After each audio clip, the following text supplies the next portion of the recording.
बांग्लादेश के आंतरिक हालात पर है भारत की नजर। मौजूदा यूनिस सरकार की विदेश नीति और सुरक्षा व्यवस्था चिंता का विषय। पड़ोसी देश बांग्लादेश से पूर्व पीएम शेख हसीना को सत्ता से बेदखल किए हुए 2.5 महीने हो गए हैं, लेकिन वहां की अंतरिम सरकार अभी तक दीर्घकालिक प्रशासन का कोई रोड मैप नहीं दे पाई है। बांग्लादेश के मौजूदा आंतरिक हालात उलझे हुए हैं और राजनीतिक पार्टियों का ऊहापोह भी साफ दिखाई दे रहा है। इसके बावजूद भारत नाउम्मीद नहीं है। भारत के कूटनीतिक रणनीतिकार मान रहे हैं कि अभी इंतजार करने की नीति ही सर्वश्रेष्ठ है, लेकिन उन्हें इस बात का पक्का भरोसा है कि वहां के भावी राजनीतिक घटनाक्रम में भारत के हितों को नजरअंदाज नहीं किया जाएगा। इसके साथ ही भारत बांग्लादेश के हालात पर पैनी नजर बनाए हुए है। सूत्रों का कहना है कि बांग्लादेश की आंतरिक स्थिति में पिछले 2 महीने में कोई बदलाव नहीं आया है। राजनीतिक अस्पष्टता पहले की तरह ही है। प्रोफेसर मोहम्मद यूनुस की अगुवाई अंतरिम सरकार की तरफ से चुनाव कराने या प्रशासन का कोई रोड मैप नहीं दिया गया है। मौजूदा पुलिस चुनावी व्यवस्था आदि में बदलाव के लिए समितियां गठित की गई हैं, जबकि संविधान में भी संशोधन करने के लिए अलग से समिति गठित करने का विचार हो रहा है।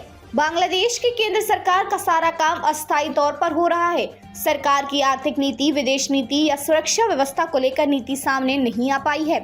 पूर्व विपक्षी नेता बेगम खालिदा जिया की राजनीतिक पार्टी बीएनपी के भीतर भी इसको लेकर बेचैनी है। इसी हफ्ते बीएनपी के सदस्यों ने प्रोफेसर यूनुस से मुलाकात कर उनसे आगामी चुनाव पर स्थिति स्पष्ट करने और अपने कैबिनेट से 2 मंत्रियों को हटाने की मांग की है। इनकी तरफ से कुछ न्यायाधीशों को हटाने व ब्यूरोक्रेसी से भी लोगों को निलंबित करने की मांग की गई है। उक्त सूत्रों के मुताबिक ये बता रहा है कि प्रोफेसर यूनुस के साथ बीएनपी के रिश्ते बहुत मधुर नहीं हैं।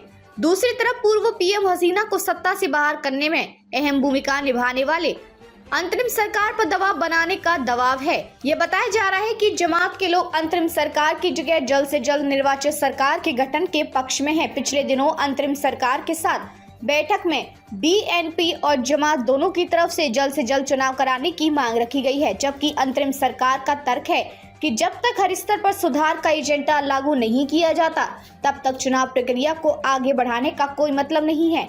वैसे यह भी उल्लेखनीय तथ्य है कि अंतरिम सरकार ने आवामी लीग, पूर्व पीएम हसीना की पार्टी और पूर्व पीएम हसीना की सरकार में शामिल दूसरे राजनीतिक दलों को विमर्श के लिए नहीं बुलाया है। कूटनीतिक सूत्रों का कहना है कि जिस तरह की स्थिति बन रही है, उससे लगता है कि पड़ोसी देश में राजनीतिक अस्थिरता काफी लंबे समय तक चल सकती है। उधर भारतीय उच्चायोग की गतिविधियां बहुत ही सीमित हैं। सुरक्षा दृष्टिकोण से भारत ने वहां से अपने काफी सारे राजनयिकों को वापस बुला लिया है, जिससे वीजा देने संबंधी प्रक्रिया भी काफी सीमित हो गई है।